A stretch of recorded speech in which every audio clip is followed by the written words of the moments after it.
Good morning. We'll get back today to the cheerful discussion of mass extinction, and we're going to continue just going all over the place, pretty much following the medical model, was to look at everything, trying to make diagnoses early, trying to act early, and also along the way, if we see an instrument that needs to be developed, like if you need to do prostate surgery, it turns out that this very fancy robotic setup works beautifully, so you just go ahead and try to develop it, and you develop any tools that are useful. In medicine and elsewhere, we see what's an actually admirable trait of our species. We tend to criticize ourselves for all kinds of things, but there is one feature that is special. I'll call it the rule of rescue. If we see somebody in distress, we do something about it. When a few years ago a group of miners were trapped in Chile, the whole world watched daily and hourly to see what was happening.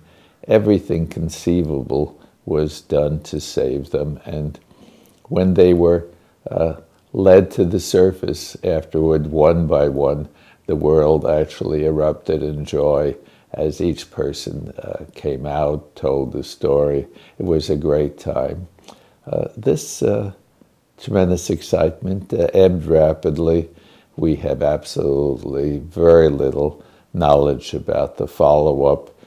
Did they learn anything from this? Was the things developed to prevent similar events? And I can't remember if there was any report on it, and I don't know if anybody else remembers. So we get a lot of interest, and then after the person is cured or isn't cured, it wanes. Modern medicine is changed from that. We try to get in early. We try to prevent these problems, even though there is no name attached to the prevention. What we try to do is essentially change the ecosystem of illness, and this is actually a lot more effective, even though we don't have the satisfaction. Just a few simple measures: don't smoke, have regular, sensible exercise, and eat a varied, sensible diet would save millions and millions of lives in the United States at very little expense, but we tend to go for the fancier, very dramatic things. In the area of preventing extinction, one tool that I find very interesting is the tool of a new development in corporations. It's called the benefit corporation. Let's take a look at the ecosystem of organizations in terms of what their aims are and how they do it. One is the traditional large number corporation, and in that, the duty of the people who run it is to maximize profit for the shareholder. Now, if I were running a pension fund and I want my people to get the maximum expectation of return from it, that's what I want, and it's 100% appropriate, and it's 100% appropriate that is the prime goal. On the other extreme, we could have the nonprofit corporation, which is meant to do good and is actually expected that any money donated to it is going to be used up. And this is actually something where there's a wall built to keep it out of profit making. And if it does that, it tends to develop the characteristics of a corporation, and it is not allowed from tax purposes. The benefit corporation is somewhere in between. It's a new development. The last just very few years. It's in 11 states, and the idea for that is that it allows a corporation to have some type of beneficial motive in what it is doing, and it allows it to continue. Now, there's absolutely no tax advantage to it. The only advantage is that it is dedicated to doing things right, and it's oriented to just do that without heavy benefit to how much it earns. So I'm going to label a particular type of it. I would call it a low profit or low return on investment corporation.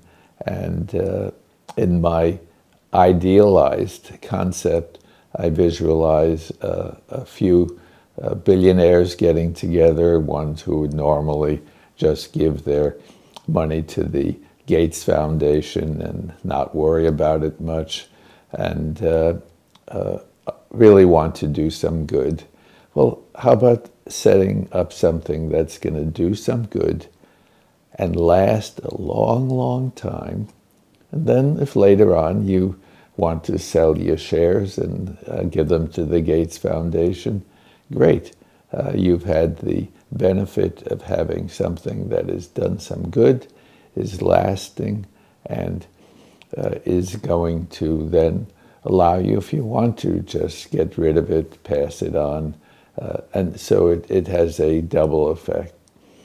The area of preservation of ecosystems and the area of farming, humane farming, combine to make a very interesting goal for such a corporation.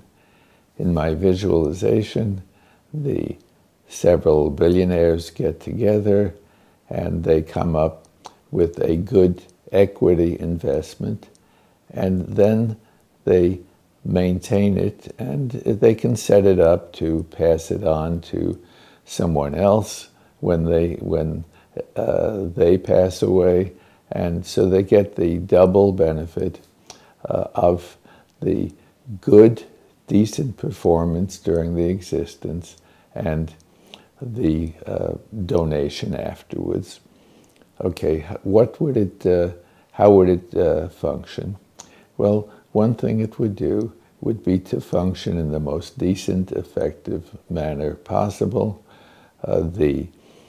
One would be in the ecology system we're talking about. You go out and you buy up areas where lumber is produced, and you use the best, most modern, most thoughtful methods to balance the production of lumber and also preserve the ecosystem for species. And this, we've really got most of the science here, and is very straightforward. The other is in terms of factory farming.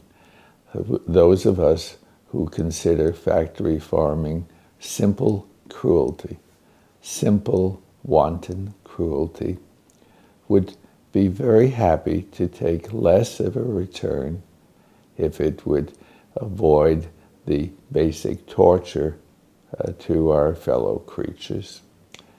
We'll see you next time.